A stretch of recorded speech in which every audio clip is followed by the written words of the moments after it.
Ah, le gynéco, il est bête ou quoi? Bah oui, alhamdoulilah. Bah oui, bah oui. Catastrophe, catastrophe. Alhamdoulilah, l'investissement. Super. Bien.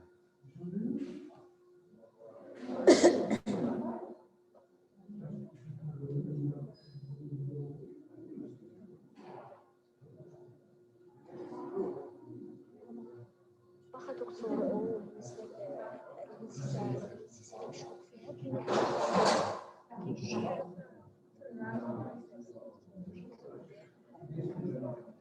لا ما كاينش هو الاستثناء جات العنق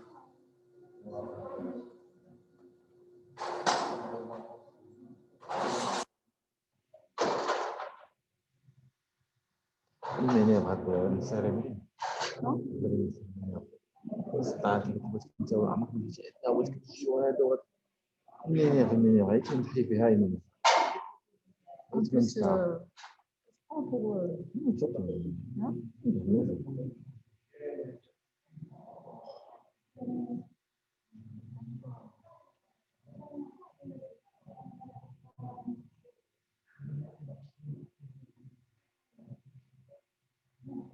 صافي غادي نزرق فيها الشغل شوف قريب بس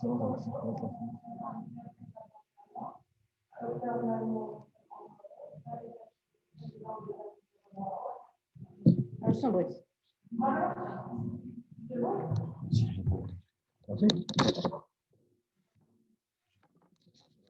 Tu peux mettre la chambre.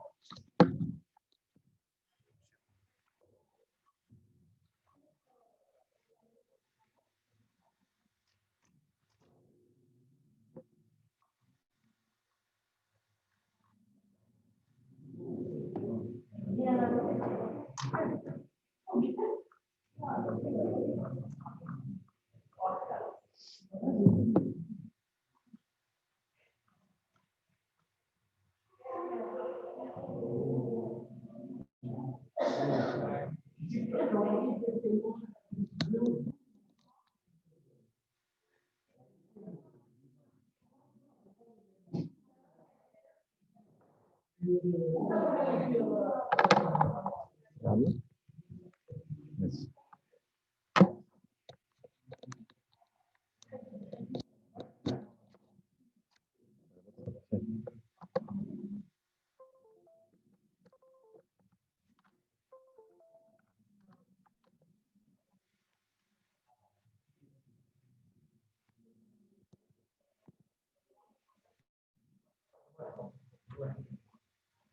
Est-ce qu'il est off?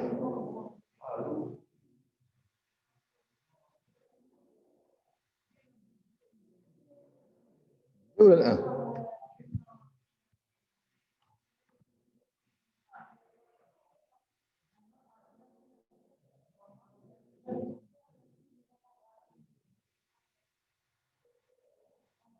ايش الآن؟ أنت قلت الواحد ياك؟ شو الواحد عارف؟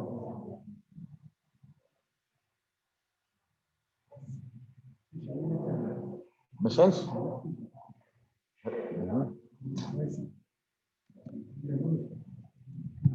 عندك الويفي؟ وي انا والو لا خاصك كود عندي الكود صراحه.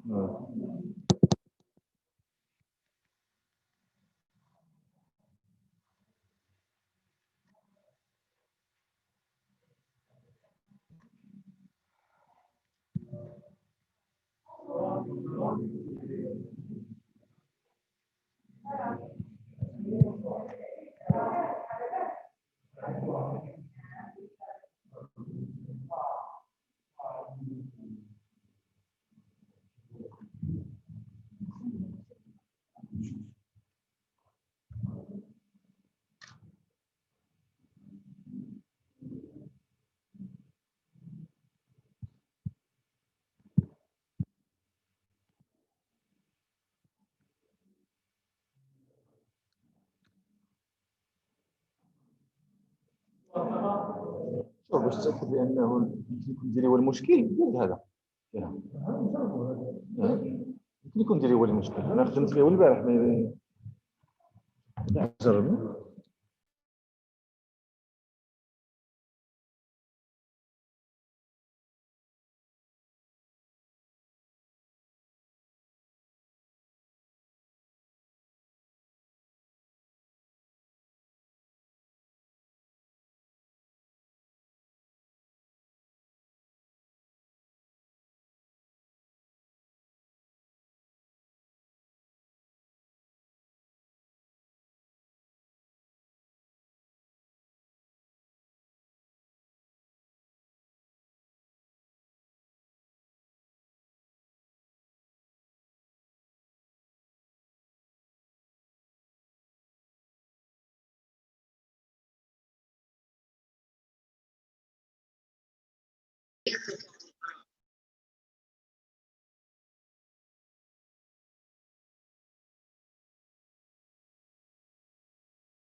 arrêter le partage.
Bon, mes amis, on va démarrer dans un moment, hein.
Bonsoir, chers amis. Bienvenue à cette réunion statutaire du Rotary Casanor, rehaussée par une très belle conférence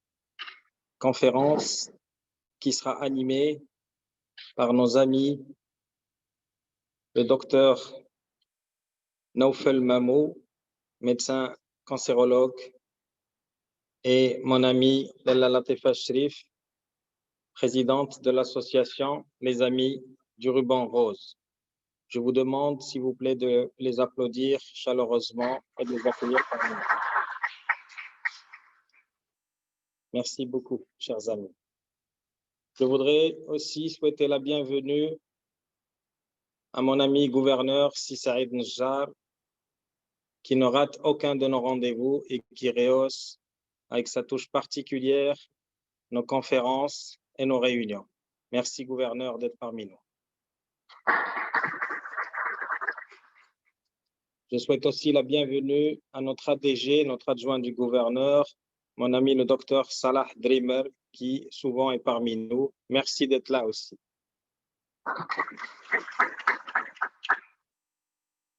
Je vais souhaiter la bienvenue parce que, comme vous savez, nous transmettons cette conférence en webinaire et en direct sur YouTube par la suite. Mais nous avons aussi une présence d'à peu près une vingtaine d'amis qui sont dans la salle et à qui je vais donc souhaiter la bienvenue pour ceux qui sont là et leur dire que on est limité.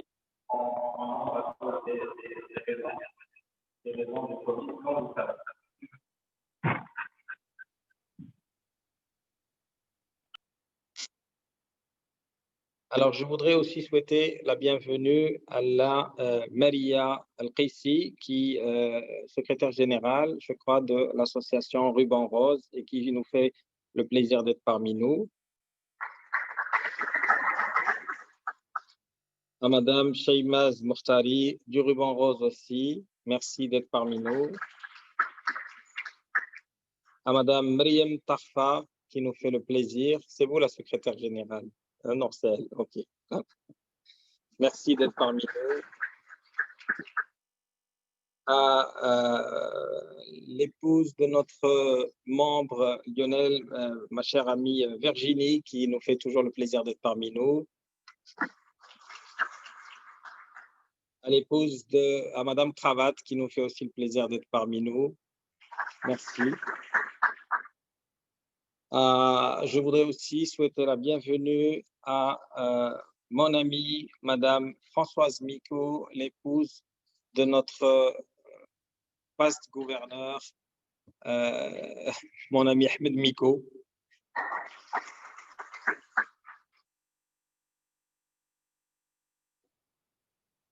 Je voudrais aussi souhaiter la bienvenue à nos amis du Rotaract présents parmi nous, le président du Rotaract Dental Shine de la faculté de dentaire de Casablanca, M. Yassir Oushal, et à la chef de protocole, Mme Ikram Louafi.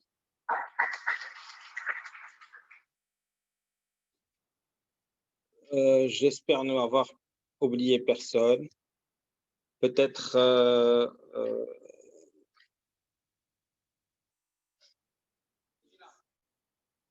bien sûr, Dina. Madame, alors, Monsieur Mohamed El-Qassah, qui est parmi nous aussi, je crois qu'il est là dans la salle. Merci. Et Mademoiselle Soukaina Sioli, qui n'est pas sur ma fiche et à qui je souhaite la bienvenue. Alors, sans tarder, merci d'être là. Sans tarder, je donne la parole à notre présidente, Dr Dina Slassi, pour son mot officiel.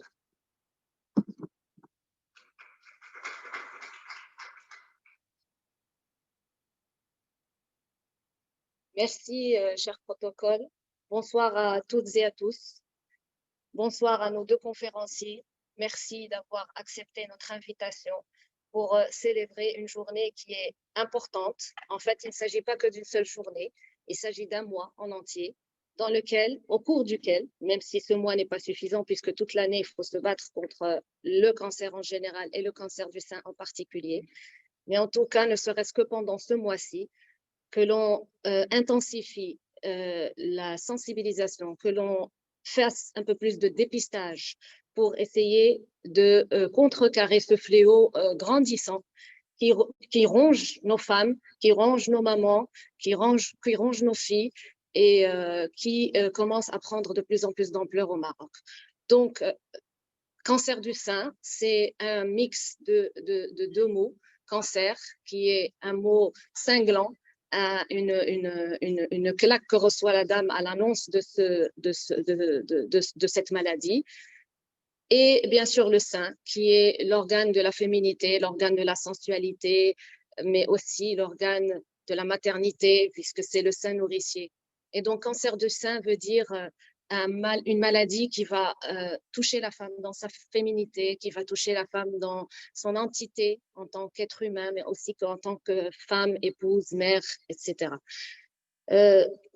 Je ne veux pas donner des chiffres, bien qu'étant médecin et ayant été sensible à cette pathologie depuis longtemps, puisque j'ai œuvré dans des associations de lutte contre le cancer du sein depuis plus d'une décennie.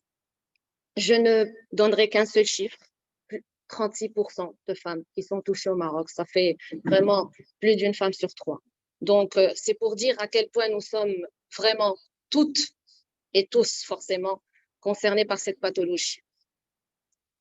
En ce qui concerne le Rotary, pourquoi est-ce que le Rotary s'intéresserait au cancer du sein et voudrait participer, bien sûr, à cet effort de dépistage et de sensibilisation au cancer du sein? C'est parce que le Rotary a 6 axes principaux dans lesquels il œuvre. Et parmi ces axes principaux, il y a la lutte contre les maladies et il y a aussi la santé de la mère et de l'enfant. Donc, 2 axes qui convergent pour travailler ensemble, main dans la main, pour lutter contre cette pathologie importante et grave. Donc, je voudrais justement dire qu'au niveau de notre club, nous avons commencé hier déjà par faire une journée de sensibilisation au profit d'une centaine de femmes au niveau du centre Sidi Moumen, d'insertion de Sidi Moumen, et animé par notre grand ami docteur Hicham Tarji, que je remercie et qui vient d'arriver. Merci Hicham. Et aussi, donc, organiser cette conférence à laquelle, encore une fois, je remercie les personnes qui œuvrent pour lutter contre cette maladie. D'un côté, le corps professionnel, en la personne de Dr Naoufel Mamou, oncologue, et également des personnes qui ont vécu ce cancer du sein, qui se sont battues, qui l'ont vaincu, mais qui ne se sont pas arrêtées là et qui ont voulu créer une dynamique positive entre les femmes qui vivent la même chose. Et je parle en l'occurrence de ma chère amie Latifa Sherif, que je remercie beaucoup et que je voudrais applaudir. Ma pensée vraiment directe envers ma belle-sœur que j'aime et que j'adore et à laquelle je souhaite un prompt rétablissement, Inch'Allah. Merci.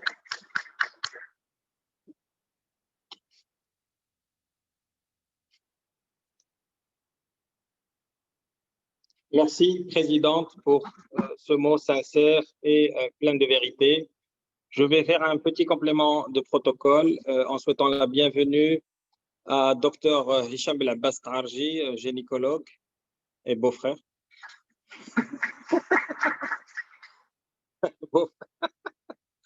À ma sœur Mounia, merci d'être là malgré ton état de santé. Les amis ont bien compris que c'est un sujet qui nous impacte aussi personnellement. Et voilà. Et aussi à mon ami Lamia Sharqab, qui est médecin plasticien, chirurgien plasticien et Iron Woman. Important. Avant de démarrer notre conférence, je vais donner, comme le veut l'accoutumée, mais comme le veut aussi le cœur et l'envie de le faire, un petit mot rapide à notre gouverneur Saïd Nejjar pour nous dire un peu ce qu'il pense de tout ça. Merci, ma chère Françoise, d'être parmi nous.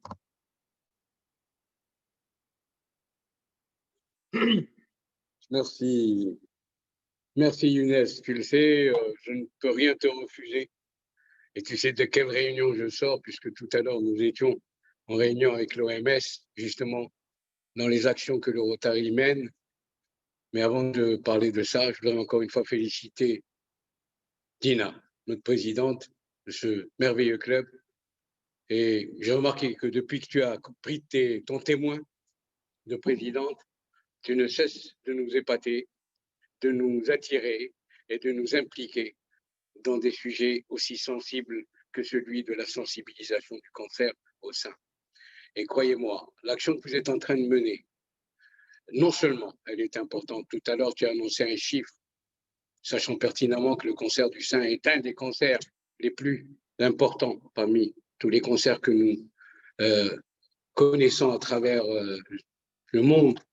Et le travail de sensibilisation, à mon sens, non seulement il est important, mais il devrait sortir de ces salons, il devrait sortir de ces grandes manifestations que nous menons, parce que nous comprenons la problématique, nous sommes sensibles à la problématique, mais ce qui est important, c'est dans les villages, dans des endroits où l'ignorance, malheureusement, est présente, et le travail que vous faites, votre centre de Sidi Moumen que j'ai eu le plaisir de suivre depuis des années, et le travail que vous faites au sein de ce centre, croyez-moi, comme je disais tout à l'heure à notre ami responsable de l'OMS à Rabat, puisse Dieu faire en sorte que tout ce que vous êtes en train de faire soit dans une balance, mais dans une balance qui puisse être du côté des bienfaits et que Dieu puisse vous le retourner, ne serait-ce qu'un centième de millième de fois. Merci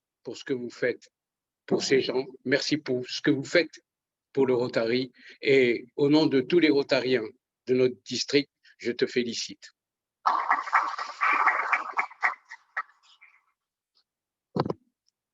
Merci, chers amis. S'il vous plaît, sur le webinaire, continuez à poser vos questions. Nous les recueillons. Nous allons y répondre à la fin de cette conférence. Et sans tarder, je vais passer la parole à docteur Naoufel Mamou pour qu'il démarre sa conférence. Merci, docteur.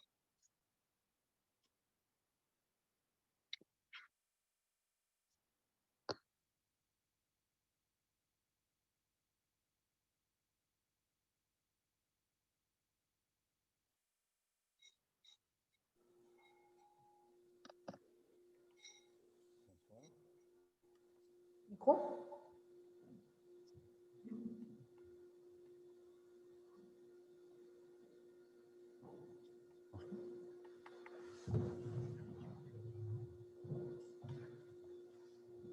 Je vais chercher.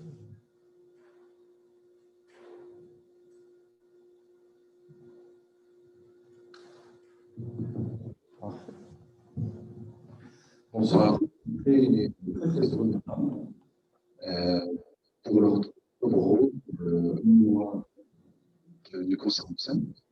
C'est une occasion parce que je suis cancérologue qui traite de tout, mais particulièrement le sein. Et donc, je suis toujours content pour parler du cancer du sein, pour encourager les gens à venir, à se faire dépister, à se faire traiter, parce que, alhamdoulilah, grâce à Dieu, on a d'excellents résultats toutes les catégories de cancer du sein. Donc, c'est un sujet qui me tient à cœur. Je suis très heureux. Merci de votre invité, le Club Rotary ainsi que l'association des Amis qui en rose. Donc, j'ai une présentation qui est très compliquée, j'essaie d'être pas très lourd. Et de prendre un petit peu de ce concept qui nous concerne tous. Alors, en premier, une petite introduction.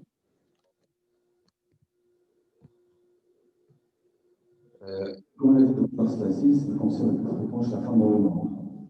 Ce qui met place entre les problèmes de santé majeurs, que ce soit au niveau national ou international. Quelques mots, l'intérêt de l'auto-examen, le dépistage est très important, on va voir pourquoi. Et le diagnostic de ce cancer repose sur un trépied, à savoir les cliniques, l'examen clinique, l'image est très importante, et l'histologie qui, à elle seule, c'est la seule qui confirme. Dès que l'imagerie nous apporte presque la certitude, mais ça reste toujours l'examen princeps pour confirmer le diagnostic. Et ne pas oublier que c'est une prise en charge multidisciplinaire, ça veut dire qu'elle fait travailler tout le monde, du médecin généraliste, gynécologue, le cancérologue, la radiologue, l'impact, tout le monde. Alors, dans le monde, on vient de dire que c'est le cancer le plus fréquent. Alors, il représente 11,6% des cancers, de tous les cancers. Et on le retrouve aussi, pareil au Maroc. Le cancer du sein représente, comme l'a dit 36,9%. Donc ça reste le cancer le plus important, le plus fréquent chez la femme, partout dans le monde. Quelques chiffres, le registre de Casablanca, établi entre 2008 et 2012, retrouve, comme on le voit, le cancer du sein qui passait en premier lieu, sur tous les cancers, notamment chez la femme. Pareil, pour le registre de Rabat, entre 2009 et 2012, le cancer du sein représente 40,5% des cancers tout inclus. Donc c'est un problème de santé majeur. Alors, selon l'âge, l'incidence est faible avant 35 ans. Bien qu'actuellement, on revoit un rajeunissement très important de ce cancer. Il augmente jusqu'à 80 ans, mais la fourchette la plus touchée, c'est entre 35 et 55 ans. Alors, dans les pays industrialisés, nous avons une incidence qui est plus élevée. Alors, on doit toujours parler des facteurs de risque. Quels sont les facteurs de risque des cancers du sein? Alors, il y a des facteurs de risque qui sont propres à la personne elle-même. Quand une personne a une mutation d'un gène, le gène concerné, c'est le BRCA1, BRCA2. Quand une personne a cette mutation, elle ne va pas forcément faire ce cancer, mais elle sera plus sujette à le faire, que ce soit au niveau du sein ou de l'ovaire. On ne le demande pas chez tout le monde. On le demande chez les patientes qui ont des cancers du sein dans la famille proche, notamment la maman ou la sœur, et c'est là où on le demande. Quand on a ce gène qui est muté, la proportion est très importante. Alors, les antécédents personnels de la personne touchée en elle-même, c'est-à-dire une patiente qui fait un cancer du sein, elle sera plus sujette à refaire peut-être une autre personne. Ce n'est pas péjoratif, mais il faut le savoir. C'est pour ça que la surveillance est très importante. C'est pour ça. Voilà. Alors, c'est rare maintenant à utiliser une machine de radiothérapie, mais avant, quand on traitait les lymphomes hodgkiniens, on irradie la partie concernée du médiastin et la radiothérapie touchait forcément les deux seins. Et chez certaines patientes qui ont une hypersensibilité à la radiothérapie, ça entraînait un cancer du sein. Et là, c'est un cancer du sein radio-induit. D'accord? Et ça, la génération, on ne le voit plus. Grâce aux nouvelles machines de radiothérapie qui, en fait, permettent d'épargner presque à 100% les seins quand on irradie un lymphome au niveau de l'intestin. Mais ça, c'est juste à titre informatif. Alors, l'âge, comme on l'a dit, la fourchette la plus touchée, c'est en 50 et 70 ans. Alors, autre facteur de risque, il y a des facteurs qui sont protecteurs, notamment l'activité physique, l'allaitement, surtout s'il est prolongé, et la parité. Pourquoi? Parce que plus on allait, plus on a d'enfants. Je ne vous encourage pas à avoir beaucoup d'enfants, c'est juste que la grossesse, au fait, il y a une régulation hormonale qui fait qu'on est protégé pendant cette période-là, et aussi l'allaitement. Donc, une femme qui a allaité plus qu'une mois, qui a plusieurs enfants, fera moins de cancer qu'une autre. Par exemple, une grossesse qui est avant 30 ans diminue le risque de 25%, et avant 20 ans de 30%, parce qu'il y a moins d'hormones. Ça, il faut savoir. Et bien sûr, dans le cas contraire, c'est-à-dire plus on a une imprégnation hormonale, plus le cancer du sein est là. C'est-à-dire une ménage précoce, ça veut dire qu'on a l'apparition des règles très tôt. Une fille de 8 ans peut démarrer ses règles. Et donc, elle sera pendant des années exposée à ces hormones, et du coup, le cancer du sein hormonodépendant sera plus fréquent chez ces patientes-là. Bien sûr, une ménopause tardive, c'est-à-dire que la fourchette est très importante. Alors, l'obésité, alors c'est expliqué, et nous avons ici avec nous Dr Pangé qui pourra aussi confirmer ou pas. L'obésité, les cellules graisseuses sécrètent une petite partie d'hormones féminines, un petit peu d'œstrogène. Et ça peut rentrer aussi comme facteur de risque pour le cancer du sein. Le traitement hormonal, ça c'est très important. Alors, une fois la ménopause installée, il y a des symptômes de la ménopause qui ne sont pas très, qui sont très embêtants, à savoir la sécheresse cutanée, vaginale, la baisse de libido, plein de choses. On essaie de pallier à ça avec du traitement hormonal substitutif, mais il faut savoir que ce traitement aussi peut être responsable, après un certain délai, d'une augmentation du risque d'avoir un cancer du sein. Les études ont démontré que pour un traitement hormonal démarré substitutif à 50 ans, ils ont fait un suivi sur 5, 10 et 15 ans. le risque est exclusivement multiplié par 2, par 6, par 12 sur 1000 femmes, plus la longueur du traitement hormonal substitutif est long. Il faut faire attention par rapport à ça. La contraception, le risque existe, mais très faible. Ça peut arriver pendant l'utilisation de cette contraception ou 10 ans après. Alors, théoriquement, une contraception orale plus de 10 ans peut avoir un impact sur le risque d'avoir un cancer du sein. Le risque il est faible, mais il existe. Là, c'est juste pour vous montrer que on va en parler pour le dépistage. Ici, vous voyez, ça, c'est les cellules. Ah, malheureusement, ouais. Problème technique. Bon, pour les gens qui voient sur leur téléphone ou sur le PC, en fait, l'intérêt du dépistage, c'est de découvrir un cancer du sein précoce. Et là, sur la slide, vous voyez que ici, en couleur violette, les cellules sont toujours limitées à la membrane basale. Là, en vert, c'est les vaisseaux. Donc, un carcinome in situ, c'est un carcinome qui est découvert à un stade précoce, qui est limité aux cellules mammaires et qui n'arrive pas au niveau du vaisseau sanguin. Donc, ça reste un traitement plus allégé, à savoir chirurgical, et avec un pronostic excellent, à savoir des taux de guérison de 100%, sans rechute. Après, si les cellules dépassent cette membrane-là et arrivent au niveau du vaisseau sanguin, ça devient un cancer invasif et un risque de toucher les ganglions au niveau de l'aisselle et les autres organes, notamment le poumon, le foie, l'os. Voilà. Alors, comment diagnostiquer le cancer du sein?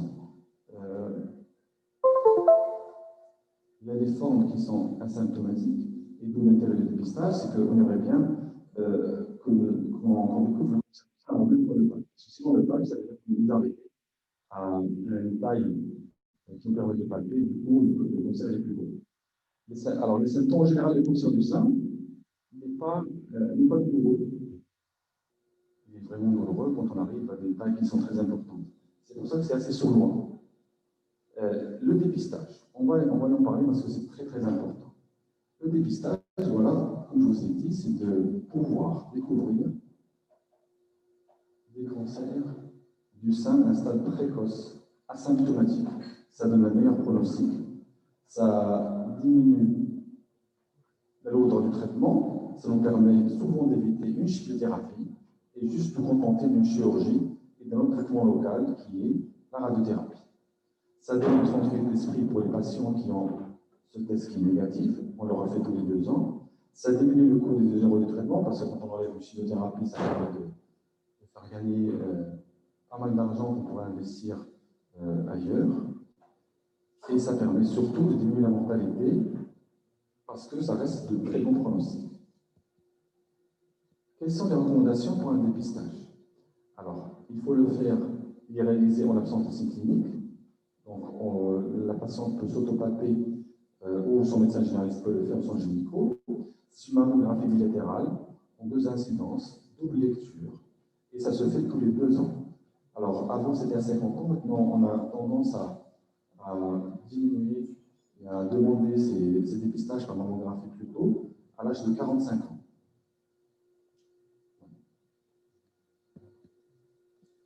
Alors, il faut, oui, j'ai mis cette petite note pour dire qu'elle ne confirme pas le diagnostic, ça donne vraiment, ça nous pousse soit à explorer, faire une biopsie, et là, c'est la biopsie qui confirme le diagnostic, et bien sûr, dans certains cas, c'est tellement flagrant que la mammographie, elle vous dit c'est un cancer à 100%.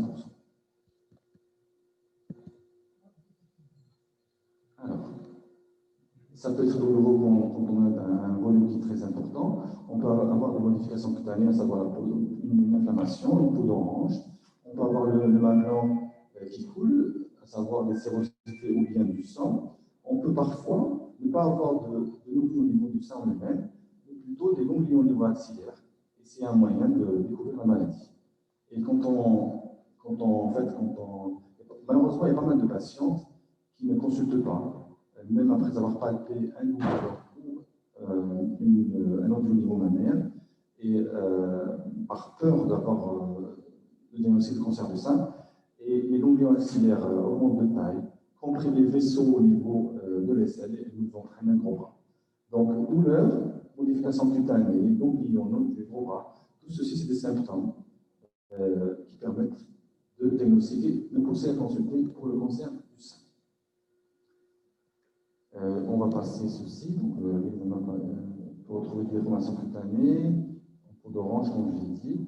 Alors, l'autopalpation est très importante, afin de faire ça après la douche devant son miroir, et palper cadran par cadran, il y en a 4. Et aussi finir par faire une petite pression sur le main blanc pour voir s'il y a un écoulement qui sort ou pas. Les ganglions, nous avons 3 territoires ganglionnaires, un ganglion donc axillaire, circulaire et même machinaire interne. Ces ganglions peuvent être touchés dans le cancer du sein,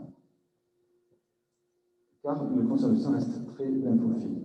La mammographie, par la suite, une fois qu'on a ces symptômes, la patiente va consulter chez son gynécologue ou généraliste, qui la pousse à faire une mammographie, qui est un examen clé. Maintenant, on a la tomosynthèse au Maroc, qui permet aussi d'avoir des agrandissements plus importants. Et du coup, pour retrouver des petites lésions qui étaient jusque-là passées inaperçues dans les mammographies normales. La mammographie, donc, a une classification. Voilà quelques images des exemples sur des cancers du sein, comment ils peuvent se présenter. Donc, une opacité à ce niveau-là avec des spicules. Les spicules sont là. On peut avoir un ganglion axillaire associé à ce niveau-là, ou des microclassifications, c'est comme des grains de calcium qui sont là. Donc, il y a plusieurs formes ou d'images qui peuvent être suspectes au niveau de mammographie. On peut avoir aussi un épaississement cutané. Tout ceci vont nous pousser à faire une biopsie. Une biopsie, et c'est elle seule qui confirme le diagnostic. Alors, l'IRM mammaire a un intérêt très important. On ne la demande pas systématiquement. Quelles sont les indications? Alors, j'ai parlé au départ des patients qui étaient porteurs de gènes mutés BRCA. Alors, on sait que chez ces femmes-là, le risque d'avoir un cancer du sein est plus important. Parmi les moyens de surveillance, chez ces personnes-là, qui sont soit des jeunes filles, soit des patientes entre 40 et 70 ans, on fait plutôt une IRM pour détecter à l'avance, précocement, des signes infracliniques qui permettent au fait de découvrir le cancer du sein à temps. Alors, chez certaines formes de cancer du sein, nous avons le cancer lobulaire au niveau du lobule. On sait que ce cancer-là, il est souvent multifocal, ça veut dire qu'il touche plusieurs zones du même sein et peut être bilatéral, c'est-à-dire toucher l'autre sein. Donc, systématiquement, dans cette forme-là, qui est le lobulaire, on demande une IRM pour chercher d'autres lésions associées. Et finalement, la troisième indication de l'IRM, quand on a une discordance entre ce qu'on trouve cliniquement, c'est-à-dire nous avons des signes cliniques qui font vraiment penser à un cancer du sein et qui n'ont pas de traduction au niveau de la mammographie et l'échographie, et là on pousse plus loin. Et on fait une IRM pour voir si ce nodule-là qu'on palpe et qui n'a pas de traduction à la mammographie et on va avoir un cancer. La microbiopsie, c'est la clé du diagnostic. On l'a fait sous contrôle échographique, sous anesthésie locale, et on prend voilà, une partie du nodule qui est à retrouver, et ça nous permet de confirmer à 100% ou pas le cancer du sein. Alors le traitement, une fois qu'on a trouvé ce cancer, j'ai exprès, je ne vais pas parler en fait des différents types de cancer pour ne pas compliquer les choses. Il faut savoir que c'est une prise en charge qui est multidisciplinaire, faite par d'abord le médecin généraliste, le gynécologue, le radiologue, l'anapathe qui va lire la biopsie, le chirurgien qui va opérer, l'oncologue médical qui va faire la chimiothérapie, c'est indiqué ou pas, et le radiothérapeute qui va indiquer les rayons. Le but, le chirurgien doit enlever toute la tumeur, donc faire une chirurgie carcinologique. Ça permet de prévenir les récidives, de traiter les métastases, par exemple chez les femmes qui ont déjà des métastases, et améliorer ainsi. Il y a des traitements aussi pour améliorer la qualité de vie. Par exemple, quand on a des douleurs très importantes suite à des métastases osseuses, la radiothérapie ne va pas peut-être guérir, mais va vraiment soulager la douleur des métastases. Les moyens, comme on en parlait dans la chirurgie.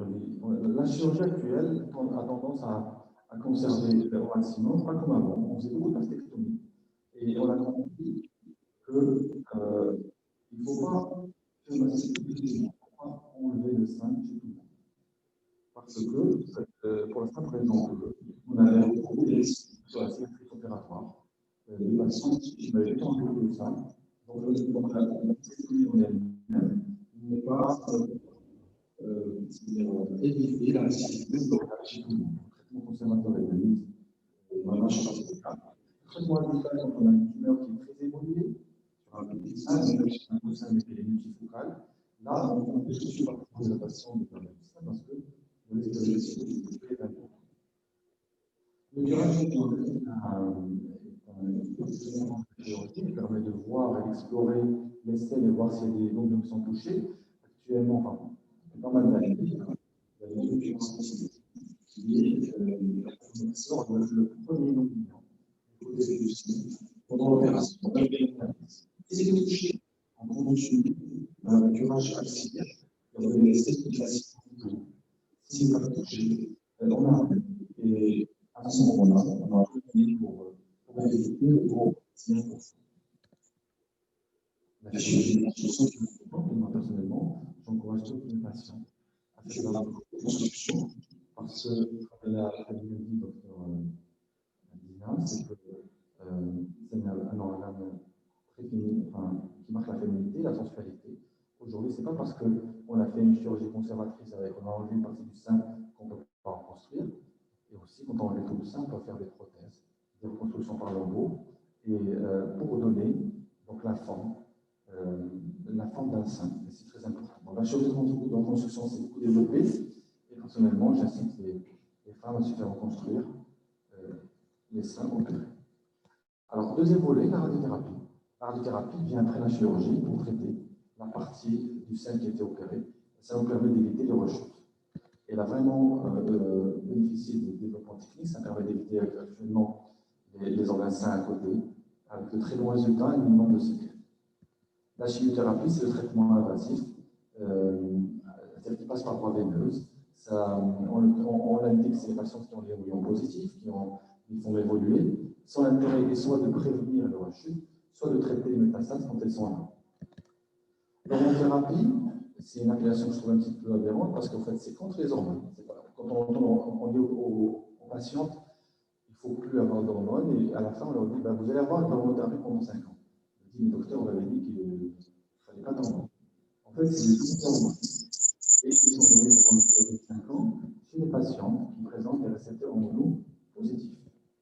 On a plusieurs, selon qu'on soit ménopausé ou pas, notamment oxytocine pour les patients qui sont ménopausés, et des anti-aromatase pour les patients qui sont ménopausés. Les thérapeutiques ciblées, c'est comme des chimiothérapies améliorées, qui n'ont pas vraiment d'effets secondaires, qui sont indiquées pour certaines patientes qui ont des récepteurs spécifiques de ces thérapeutiques ciblées et ont pu améliorer vraiment de façon très significative, que ce soit la survie globale sans progression ou le taux de guérison. Et heureusement, actuellement, après toutes les mutuelles prennent en charge ces thérapeutiques qui sont assez chères. L'immunothérapie, rapidement, on entend beaucoup parler. C'est des traitements nouveaux. Pour le sein, ça marche. Ça marche, mais c'est indiqué chez les patientes qui ont plutôt des métastases. D'accord? Aussi pour les patients qui ont un trait négatif ou métastatique. Pour les gens qui n'ont pas de métastases, il n'y a pas encore d'indication. Donc, c'est un traitement d'avenir qui est très bien, mais pas pour les femmes qui ne sont pas métastasées. Alors, voilà, donc ça, je l'ai déjà dit.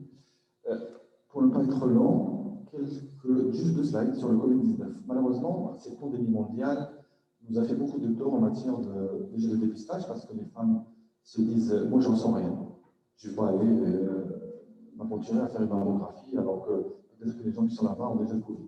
Donc, moins de dépistage, du coup, on a moins de formes précoces. Et qui dit moins de formes précoces, nous avons des formes qui sont beaucoup plus évoluées. Il y a des patientes qui ont palpé des nodules et qui sont restées pendant 3 mois, 6 mois avec ces nodules, sans aller les faire explorer. Et du coup, on s'est retrouvé avec des cancers très évolués. Et j'ai des patients, malheureusement, j'ai indiqué des chimiothérapies pour des cancers qui sont très gentils. Si je les ai relevés plus tôt, je n'aurais pas fait de chimiothérapie. Parce que la taille est devenue plus importante, parce que ça a grossi, ça a touché les ganglions à côté. Et ça, c'est deux facteurs qu'il faut indiquer chez le thérapie. Donc aujourd'hui, moi je dis à toutes mes patientes, il faut aller dépister. Le Covid, il est là, il faut vivre avec.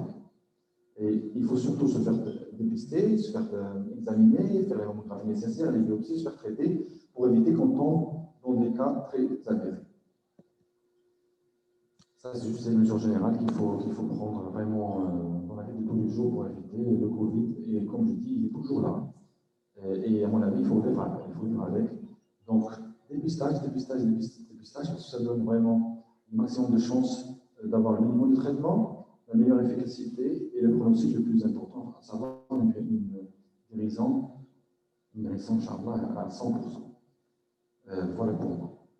Merci beaucoup.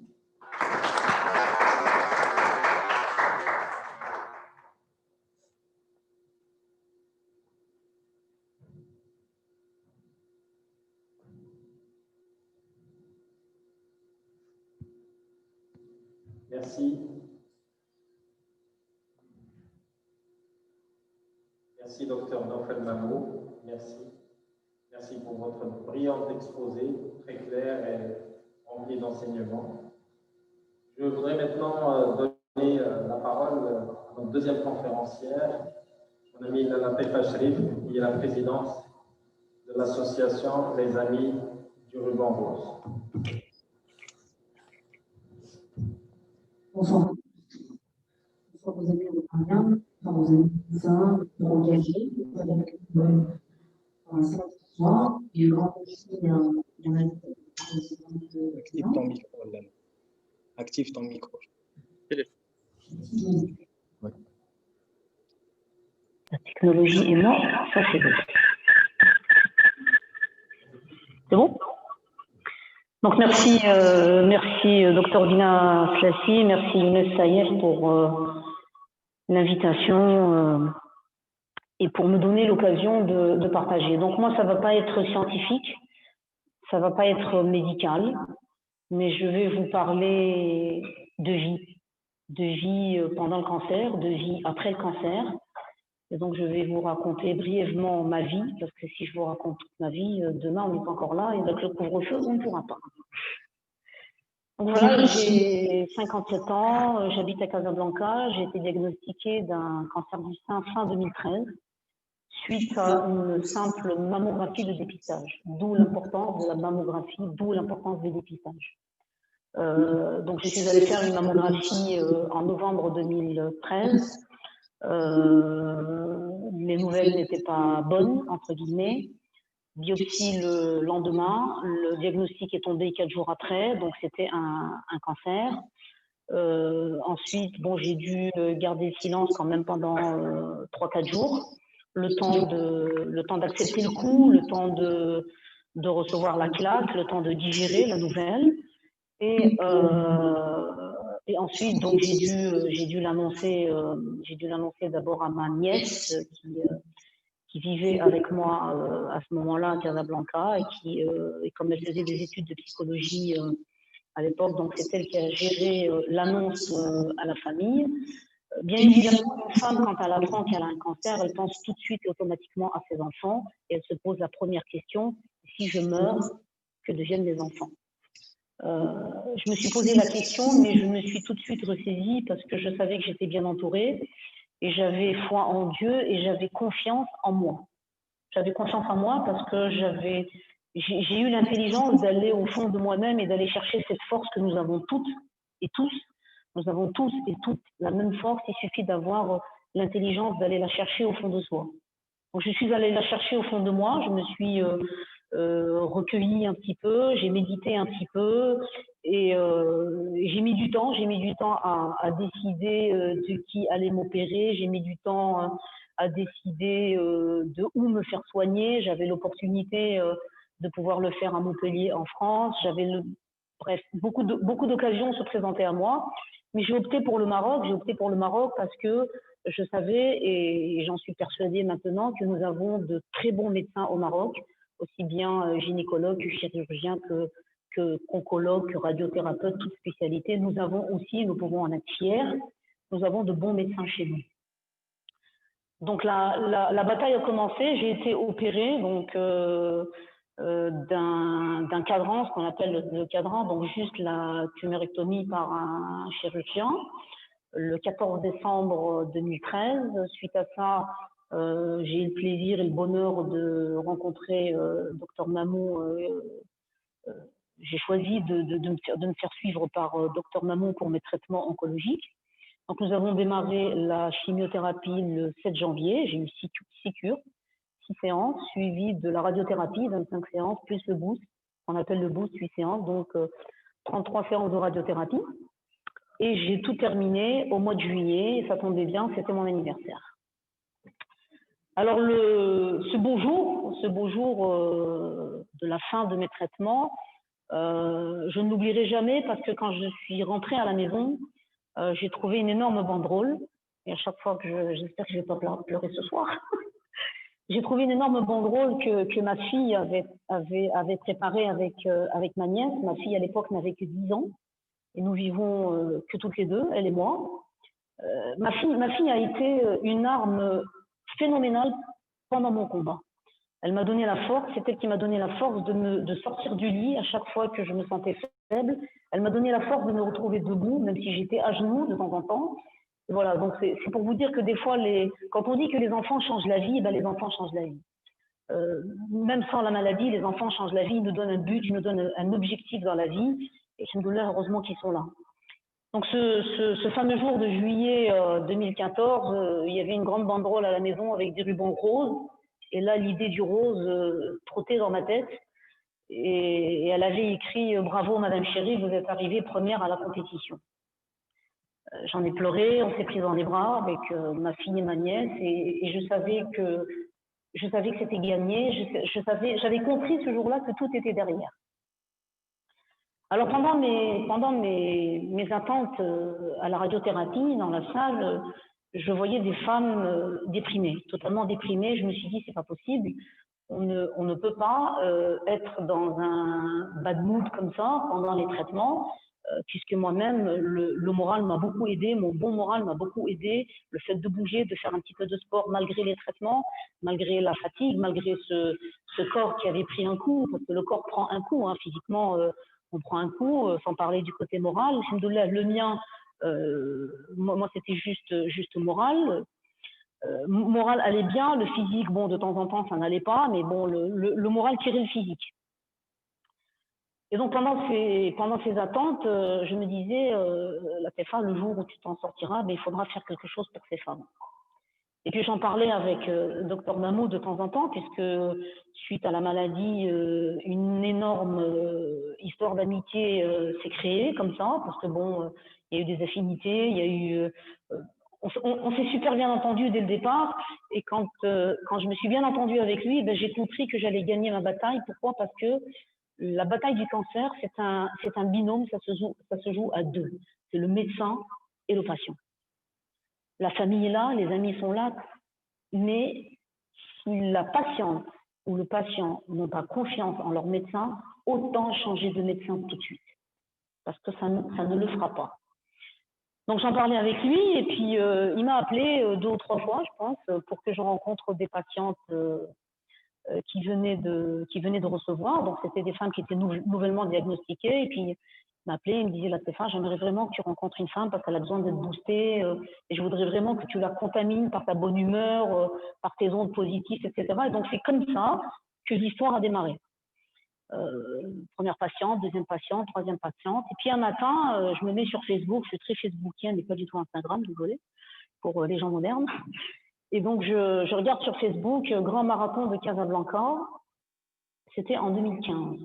Donc j'écris aux gens, aux organisateurs du marathon, et je leur dis, écoutez, j'ai fait du sport toute ma vie, j'ai eu un cancer, je suis en rémission, et je voudrais venir marcher sur le côté, puisque votre marathon est organisé en plein octobre, octobre rose, c'est le mois mondial de sensibilisation au dépistage du cancer du sein. Donc la personne me dit oui, bien sûr, marche-bas. J'ai dit, est-ce qu'on peut être une dizaine de personnes? Elle me dit oui. Donc à chaque fois qu'il y avait 10 personnes de plus, j'écrivais. Et nous avons terminé 180 à marcher, 180 personnes avec le même t-shirt, la même casquette, à marcher sur le côté. On était accompagnés à l'époque par nos amis artistes Benat Nana, qui sont les marraines d'ailleurs de l'association. Nous avons marché et puis les gens s'adressaient à nous, les gens qui regardaient les coureurs, et puis disaient « Ah ouais, je connais, c'est le ruban rouge ». Et là, on corrigeait les gens, on disait « Non, non, le ruban rouge, c'est le sida, et ça, c'est le ruban rose ». Et c'est là où je me suis dit « Il n'y a pas d'association au Maroc qui parle du cancer du sein ». Donc, on a commencé à sensibiliser les gens pendant la course, jusqu'au jour où Dr Mamou et moi-même avons eu l'idée, il m'a encouragé à créer mon association. Il m'a présenté des patientes, Dr Mamou m'a présenté des patientes, Dr Shbabi aussi m'a présenté des patientes qui vivaient bien, entre guillemets, leur maladie. Et donc, l'association des Amis du Ruban Rose a vu le jour suite à des rencontres entre femmes atteintes de cancer. 80% de notre comité, si je ne me trompe pas, Maria, 80% de notre comité sont des femmes qui ont eu un cancer. Et depuis, nous essayons de véhiculer un message d'espoir.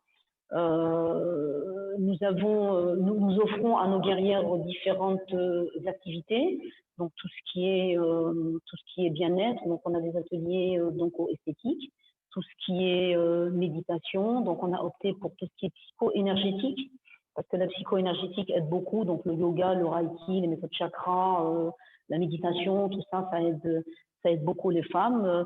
Il nous arrive de chanter, de faire des après-midi pour danser, et le sport. Le sport qui, en Europe, est prescrit par le médecin. J'ai des amis médecins en France qui demandent à leurs patients de marcher 30 minutes par jour, et si elles ne marchent pas les 30 minutes par jour, ils lui disent c'est comme si vous n'avez pas pris vos médicaments. Donc, nous faisons du sport avec nos guerrières. Nous marchons le samedi matin 5 à 6 km, accompagnés par un coach. Nous faisons du renforcement musculaire, des étirements, et nous jouons au foot. Oui, nous jouons au foot le jeudi soir, au complexe Mohamed V. Il y a des guerrières qui n'ont jamais touché un ballon de foot, qui n'ont jamais mis les terrains sur un terrain de foot, et maintenant elles jouent au foot, elles sont heureuses de le faire. Voilà, donc c'est beaucoup de partage. Ensuite, nous sommes très peu dans l'association à faire de l'accompagnement personnalisé. Accompagnement personnalisé, il m'arrive, par exemple, d'être sollicité par un oncologue ou par un chirurgien de faire ce qu'on appelle la consultation d'annonce. Donc, je prépare la guerrière au combat et je fais la première consultation avec elle chez le médecin. Je peux faire aussi un accompagnement avant qu'elle aille au bloc. Donc, je la prépare, je peux lui expliquer ce que c'est qu'une chambre, le pack pour la chimiothérapie, je peux lui expliquer la chirurgie, comment ça se passe. Je peux l'accompagner à sa première séance de radiothérapie, lui expliquer comment se passe la séance de radiothérapie. Je les accompagne tout le temps, par contre, à la chimiothérapie. Donc, je les prépare à la première, à la deuxième, à la troisième cure. Et voilà, donc il m'arrive de faire beaucoup d'accompagnement. C'est un pur bonheur et c'est mon oxygène depuis que je vis cette merveilleuse aventure. Voilà, je pense que j'ai été brève, pas trop de détails. Merci pour votre écoute.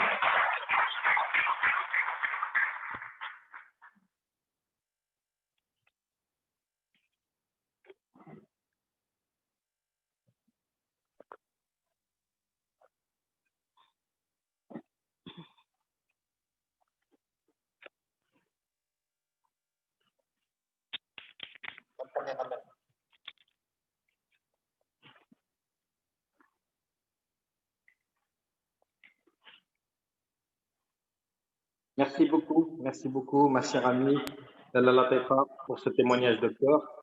C'est extraordinaire tout ce qu'on peut avoir et sentir comme bonne énergie émanant de toi. Moi qui te connais même avant cette aventure de vie positive, certainement, je peux vraiment témoigner que tu as toujours été quelqu'un proche des gens, à côté des belles causes, et celle-ci est une cause extraordinaire. Alors, je voudrais donner aussi la parole, parce que c'est son métier, et parce que c'est un métier bien, je suis très passionné en termes de partage de savoir et en termes de partage de belles expériences. Je donne la parole au docteur Hicham Belabbas Arji, gynécologue et obstétricien, et qui œuvre très souvent dans les réparations justement de ces cancers. Je vais vous faire un petit témoignage.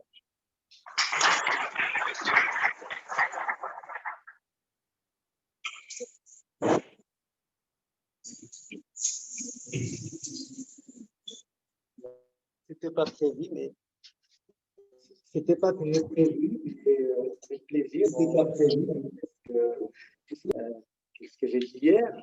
Et je remercie donc les éminents spécialistes par rapport à ça, par rapport à toutes les informations qu'ils vous ont données.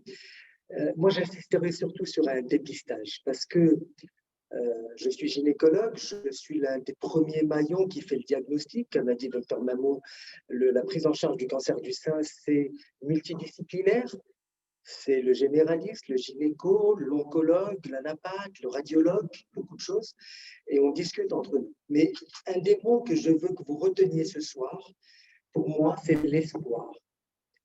Parce que quand vous avez un cancer du pancréas, quand vous avez un cancer du poumon, malheureusement, 6 mois, 1 an, 2 ans, ça va se terminer. Ce sont les cancers méchants.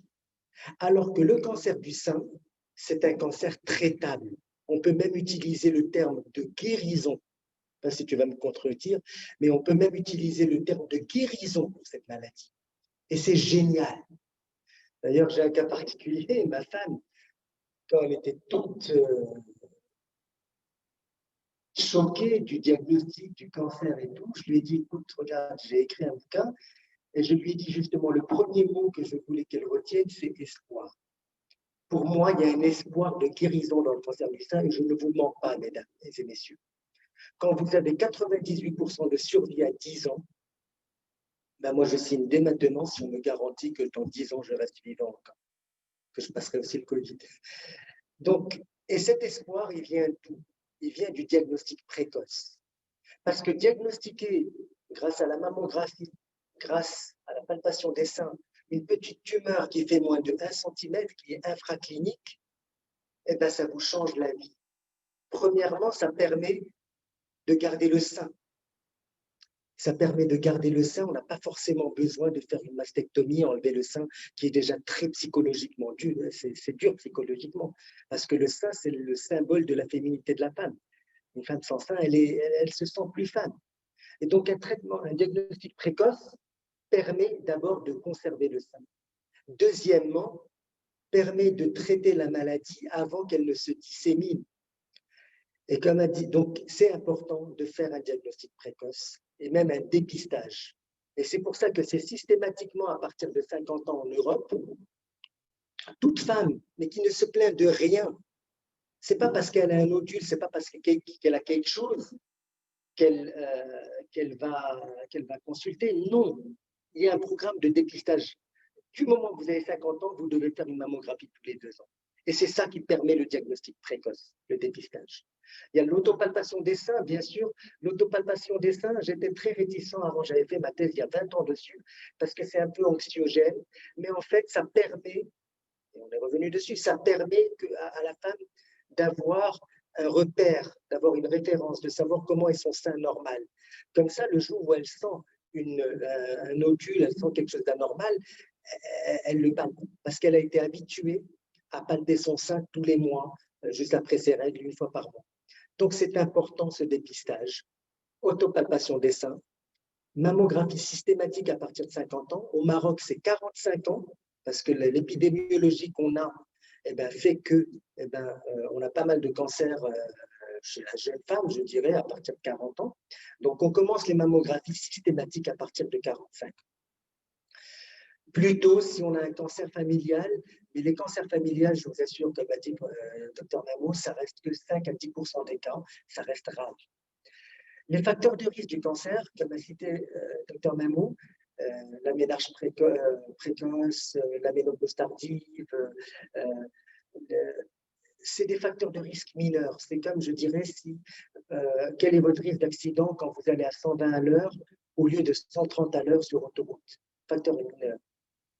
Le cancer du sein est multifactoriel, essentiellement pour moi, la pollution, les perturbateurs endocriniens. Et ces perturbateurs endocriniens, on les vit tous. C'est la pollution, c'est les gaz carboniques et la pollution qui vont perturber le système endocrinien. L'obésité, la nourriture qu'on mange, malheureusement, on mange du bœuf aux hormones, du poulet aux hormones, du poisson aux hormones. Les pesticides qu'il y a dans les fruits, Est-ce qu'il y a du bio même? Est-ce qu'on peut faire du bio de manière? Donc, si vous voulez, on vit autour de plein de choses qui favorisent le cancer du sein. Et c'est pour ça qu'il y a cette épidémiologie qu'une femme sur 8 en Europe a fait ou fera un cancer du sein et environ une femme sur 10 au Maroc. Et c'est énorme. Et je voudrais juste conclure sur des cas pratiques, encore, je vais parler encore pour 2-3 minutes. Je vais opérer la semaine prochaine une dame qui a un cancer du sein T1N0. Elle a découvert par un nodule il y a 1 mois. Je suis content qu'elle soit venue il y a 1 mois. Elle avait un nodule, je l'ai adressé faire une biopsie éco-guidée parce qu'il était petit, on ne pouvait pas le biopsier comme ça. Et la napate est venue, elle a donné des récepteurs hormonaux très favorables. Et je vous assure que je lui ai dit, Madame, vous pouvez sortir, vous êtes guérie. Parce que le cancer du sein maintenant, c'est une histoire d'un impact de type de cancer du sein. Il y a une hétérogénéité, il y a plein de types de cancer du sein. Et quand vous avez un cancer du sein qui est récepteur hormonopositif, herceptine négatif, KI67 bas, c'est des trucs techniques, l'essentiel, ce que je veux dire, c'est que c'est un bon pronostic. Et c'est ça qui va faire que vous allez vivre 10 ans, 15 ans, 20 ans, 30 ans et qu'on peut parler de guérison. C'est important. Donc, le type de cancer et la précocité du diagnostic. Donc, cette dame que je vais opérer la semaine prochaine, je vais lui faire un traitement conservateur et je suis sûr que ça ira bien. Je ne sais pas si elle ne va pas m'enterrer dans 20 ans, dans 30 ans. J'ai d'autres cas, et j'ai bientôt fini, d'une patiente de 88 ans. Quand je l'ai diagnostiquée, elle avait un sein inflammatoire, un gros sein. Elle était obèse, elle avait de l'arthrose, elle se déplaçait pas bien. En plus, je me rappelle, je suis au 2e étage et malencontreusement, mon ascenseur ne marchait pas ces jours-là où elle était venue chez moi. Et je vous assure que je l'ai diagnostiquée juste avec, enfin, on a fait une biopsie au cabinet, très simple. La napate est venue, c'était un cancer hormonosensible. Je vous assure que je l'ai traité avec l'oncologue, avec mon frère de Dr Mahmoud, Dr Hibabi. Je vous assure qu'on l'a traité juste avec 2 comprimés par jour pendant 4 ans. On ne l'a ni opéré, ni chimiothérapie, ni radiothérapie. C'est parce que 88 ans, c'est difficile de faire. Et malheureusement, elle a bien évolué. Malheureusement, à 92 ans, 93 ans, elle en a eu marre de ses traitements. Et elle a arrêté ses traitements et elle est morte 6 mois plus tard d'affreuses douleurs. J'ai un autre cas, dernier cas que je vais vous citer, 2 autres cas que je vais vous citer, d'une dame qui était venue chez moi à l'hôpital à Tantan. Elle est venue avec une mammographie faite 9 mois plus tôt, où il y avait une tumeur de 1 cm. Et elle est venue 9 mois plus tard, donc, avec une tumeur de 4 cm. Et je lui dis, mais madame, mais vous avez votre diagnostic, vous avez votre mammographie, pourquoi vous avez tardé? Elle dit, je ne savais pas, je pensais que ça allait guérir avec les médicaments traditionnels. Je lui dis, c'est dommage, parce que maintenant, je suis obligé de vous enlever le sein, alors que si vous étiez venu 9 mois plus tôt, ça aurait pu faire.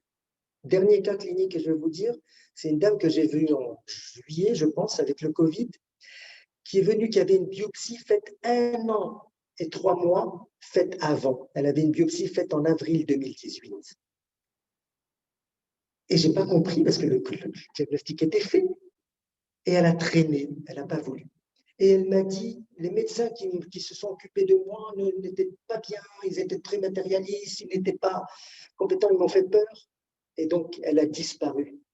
Le Covid y a été peut-être pour quelque chose aussi à la fin, mais elle a disparu. C'était que quand la maladie a grandi, qu'elle est venue. J'ai vu son cas, j'ai vraiment suspecté une tumeur, enfin une métastase. Et donc, j'ai appelé un oncologue, je lui ai dit, voilà, je pense qu'il faudrait commencer par une chimio première. Et il m'a dit, tu sais, j'ai de la chance, j'ai le moyen de lui faire rapidement un bilan d'extension, notamment un PET scan, gratuitement. Alors, envoie-la-moi aujourd'hui. C'est ce que j'ai fait. La dame est sortie très contente. Oh, docteur, vous êtes formidable. J'étais vraiment un très bon feeling. J'appelle le médecin 15 jours plus tard. Elle n'est pas venue chez moi. Cette dame, malheureusement, je sais que ça va, le pronostic est mauvais chez elle. Donc, je voudrais terminer sur ça, sur ce mot d'espoir. Il y a de l'espoir quand le diagnostic est tôt, ce cancer. Il y a un espoir de guérison. Et pour cela, je le répète, auto-examen des seins et surtout mammographie systématique à partir de 45 ans. Je parle pour des gens qui ne se plaignent de rien, pas quand vous avez quelque chose, pas quand vous sentez quelque chose, c'est pas à ce moment-là qu'il faut consulter. Vous avez 45 ans, vous faites une mammographie, comme Madame Chérif. N'oubliez pas aussi le frottis cervico-vaginal, je suis gynécologue. Voilà. C'est tout. Merci à vous.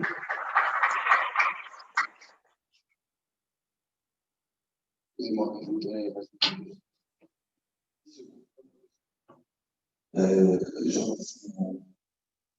Activez votre micro.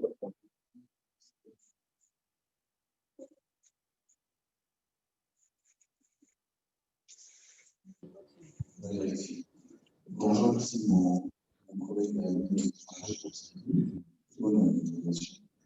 juste une chose. Comme d'autres patients qui sont là et d'autres qui sont là, le message d'espoir pour tout le monde, pas pour tous les gens qui ont des symptômes positifs. Donc, pour les gens qui sont négatifs. Et nous avons une école qui est dans la capacité. Ça va. Et en fait, le tri négatif, on dit tous que c'est plus agressif, certes, oui, mais là, il y a des sous-types de tri négatifs qui sont meilleurs que les patients qui ont des récepteurs positifs.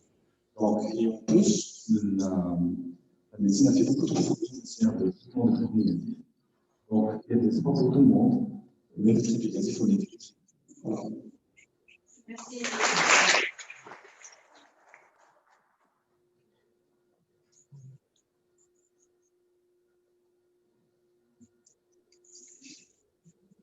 Merci, Dr Harji, pour votre témoignage opérationnel, des belles choses que vous faites. C'est vrai que ce n'était pas du tout prévu qu'on vous donne la parole, mais on profite des compétences et des experts dans la salle.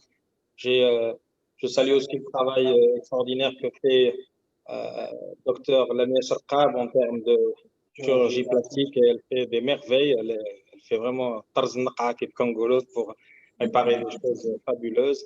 Et aussi tout le travail de radiologie fabuleux que fait mon ami Dr Dreamer Salah dans son centre de radiologie. Alors maintenant, on va profiter des questions qui ont été posées au niveau du webinaire, mais aussi dans la salle. On va faire tourner le micro s'il y a des questions ou des interventions, des éclaircissements. Ils sont le bienvenu.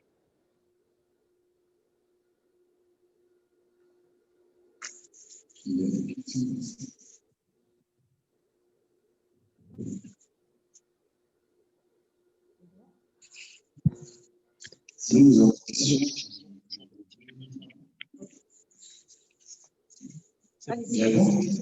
question. Alors, si vous voulez que les symptômes est-ce que le premier symptôme, le traitement, c'était pas un nodule au niveau du sein, d'accord? Mais comme je vous ai dit, l'inflammation au niveau des selles ou autre chose. Et le premier, c'est le gros des. Alors oui, on peut avoir un cancer à 27 ans et avant, une personne qui a 19 ans, qui a un cancer du sein. Maintenant, on a une tendance sur le vieillissement. Donc oui, on peut avoir un cancer.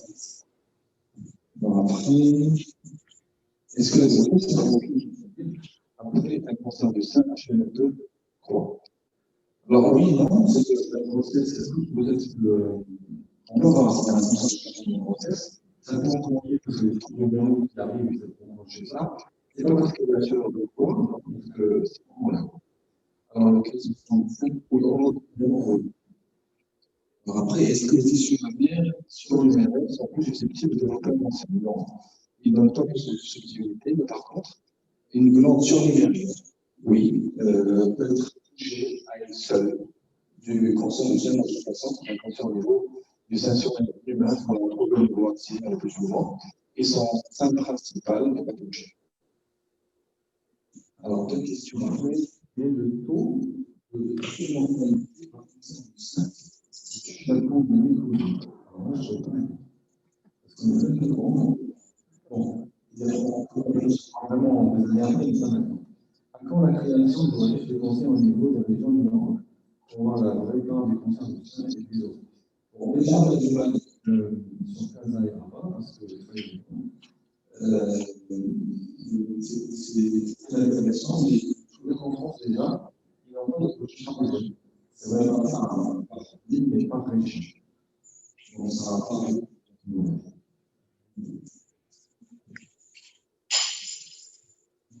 Bonsoir.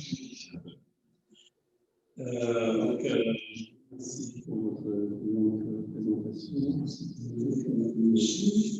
Je félicite pour le choix du thème et aussi de la programmation. L'Octobre rose, la sensibilisation mondiale. Ça m'interpelle en tant que radiologue. Le cancer très fréquent, c'est même le cancer le plus fréquent, je pense, tout sexe compris. C'est quand même, je pense, plus de 10 000 cas par année. C'est sous-estimé. Pardon? C'est sous-estimé, voilà. C'est les cas diagnostiqués. Pardon? Donc, de réaliser des mammos et des échographies tous les jours. Et je peux vous dire que c'est désolant, c'est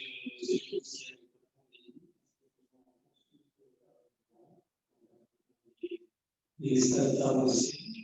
Ce qui nous rassure, c'est on se précoce, un pronostic aussi.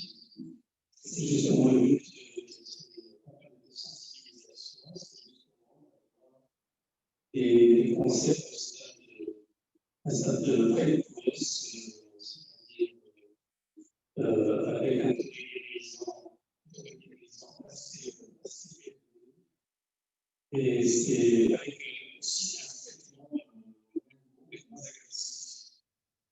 Et ce que je me pose la question, c'est avec probablement des campagnes de sensibilisation, est-ce que cette année, avec le Covid, est-ce qu'il y a une campagne? Dans le sens, d'accord, non, parce que on a essayé ce qui fait malheureusement. D'accord. Et puis ça fait plaisir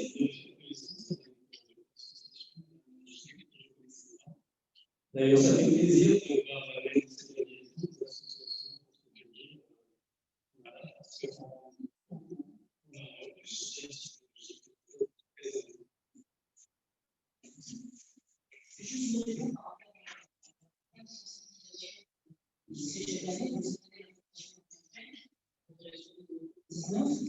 mais les amis de vous savez, c'est comme dans la vie sociale. Le Covid-19 est arrivé avec les technologies, on peut sensibiliser par les moyens de technologie qui existent. Tout le monde a accès à YouTube, tout le monde a accès à Google. Donc, cette année, on a un sensibilisation de nous avons monté des calculs de sensibilisation. Nous avons fait des calculs de sensibilisation avec différents médecins de spécialités que vous avez vus, chirurgiens, radiologues, sénologues, oncologues, radiothérapeutes, et que nous avons posté sur le digital. On s'est juste adapté cette année, mais la campagne de sensibilisation a continué. Ensuite, les rubans roses continuent aussi la sensibilisation dans les grandes entreprises multinationales. Nous avons pour habitude de faire des personnels féminins dans les call centers, dans les grandes sociétés au Maroc, avec un bus. C'est un partenariat que nous avons avec Roche pour apprendre aux femmes à s'auto-parler. Nous avons un bus, vous êtes sain, votre sein est sain, Et le deuxième sein a 8 lésions, aussi bien mammaires que ganglionnaires que sus-clavicales. Voilà, donc la sensibilisation continue. On le fait même, on fait des exercices aussi maintenant sur le digital avec, il y a les webinars, il y a le Zoom, il y a le Meet. Il y a ce qu'il faut. Il suffit juste, on dit bien que l'intelligence est dans l'adaptation. Voilà.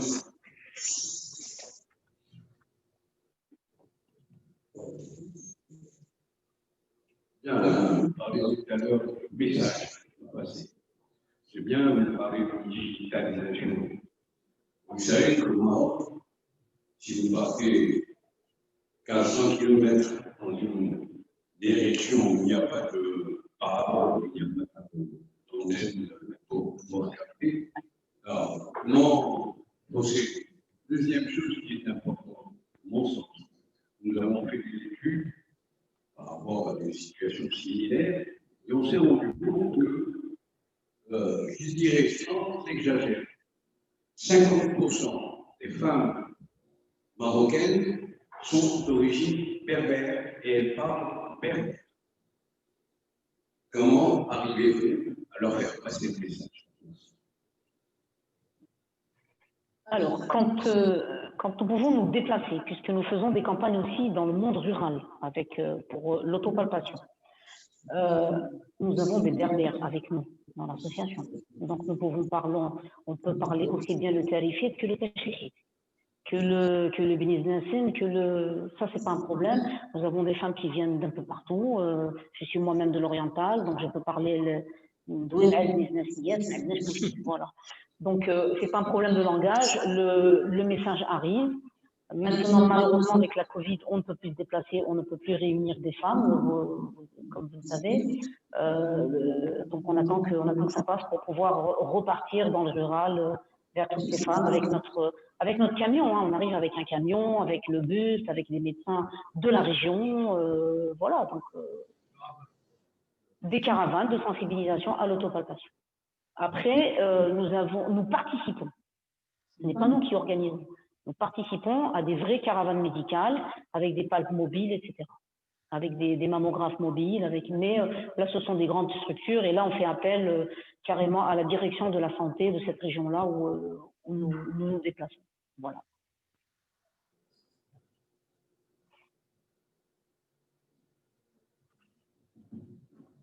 Alors, il y a des questions qu'on reçoit sur le webinaire. Est-ce que les tissus mammaires sur les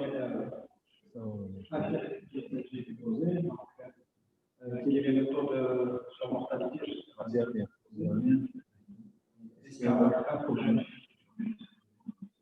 Est-ce qu'un vaccin pour jeunes filles permet de se prémunir du cancer du sein, à l'instar de celui du cancer de l'utérus? C'est en étude éclairée. Malheureusement, le cancer du col et des lèvres marche très bien. Ce sont des cas. Mais un vaccin pour le cancer du sein, on n'a pas encore eu d'études. Je ne sais pas, je vais le demander ensuite.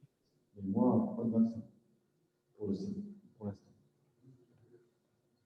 Comme tu l'as si bien dit et que je l'ai répété, ce n'est pas infectieux. Un vaccin, c'est pour un virus. Le cancer du col est lié à un virus HPV qui est très fréquent. Le cancer du sein n'est pas lié à un virus, il est lié à des perturbations endocriniennes par le monde dans lequel on vit, l'American Way of Life, l'obésité, les pesticides, le stress, essentiellement ça. Il y a peu de contact,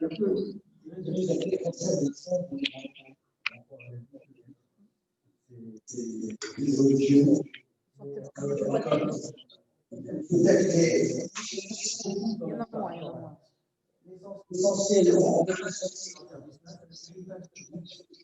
L'essentiel, c'est de diagnostiquer et de traiter.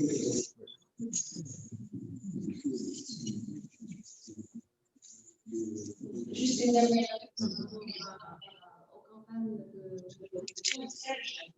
Il faut aussi noter l'importance du travail fait par le ministère de la Santé. L'intervention de notre gouverneur,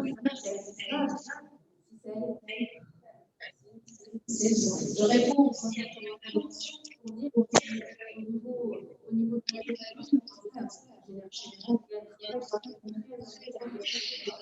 c'est vrai, il y a le ministre l'a proposé, donc dans le cadre qui a proposé un programme national de lutte contre le cancer du sein et du col, du cancer en général, mais pour la femme, du sein et du col. Et donc, au niveau du système de santé, donc, je connais quand même assez bien, il y a 3 niveaux. Il y a le premier niveau de dépistage où il y a des médecins et des infirmiers qui sont formés au niveau des centres de santé pour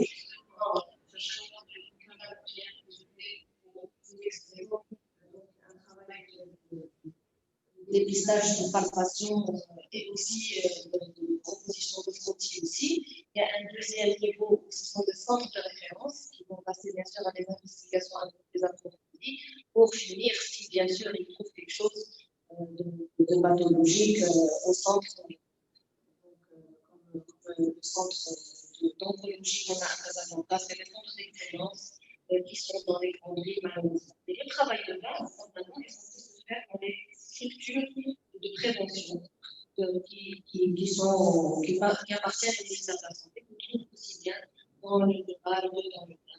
Et donc, normalement, il y a aussi un travail quand même très, très important. Merci.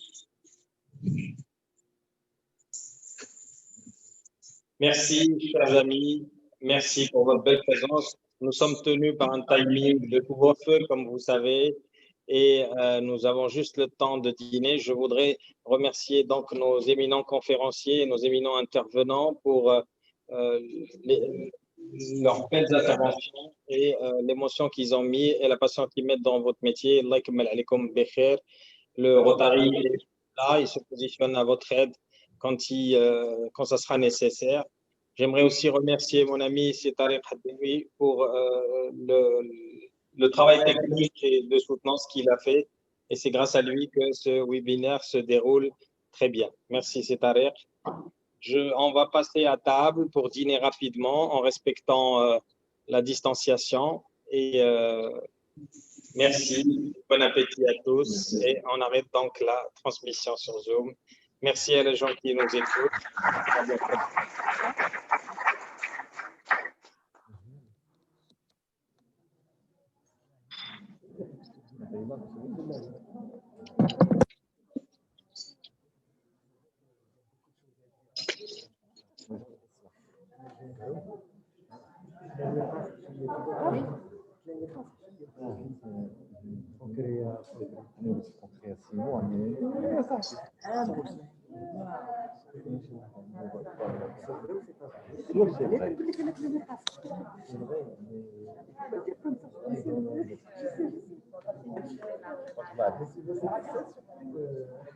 Par rapport au reste, tu as raison. Ça, c'est vraiment ça. Ça,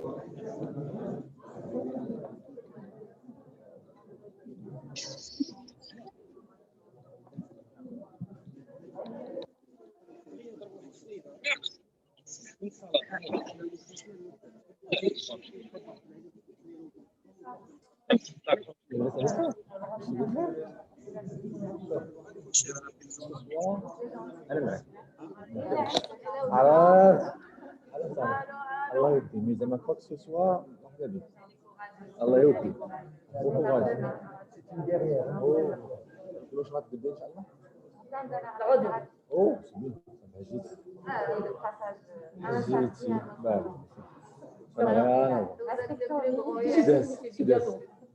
J'ai vu malheureusement 5 cas aujourd'hui dans la salle.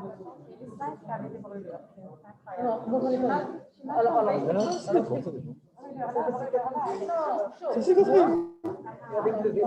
C'est incroyable. J'ai juste pleuré comme un poule. J'étais à la place toute ma vie, j'ai pleuré toute ma vie. Oui, en pleine bourrée. il faut arrêter à temps, on peut faire il faut arrêter à temps dans le traitement nécessaire. شحال واحد كيدير التريتمون ديالو مش فاهم زعما تكون ابليكي كيديروا ودابا الاغلبيه كيبغيو يسربيوه كيقول لها كيقول طلع شوف الميدسان داكوغ ما كيشوفش ديك لا فيزيت hebdomadaire ما كيديرهاش كيقول لك شوف حرقتيني تجيني بعد 22 سيونس عاوتاني نجي ندير نشوف ماشي فامي هذا هو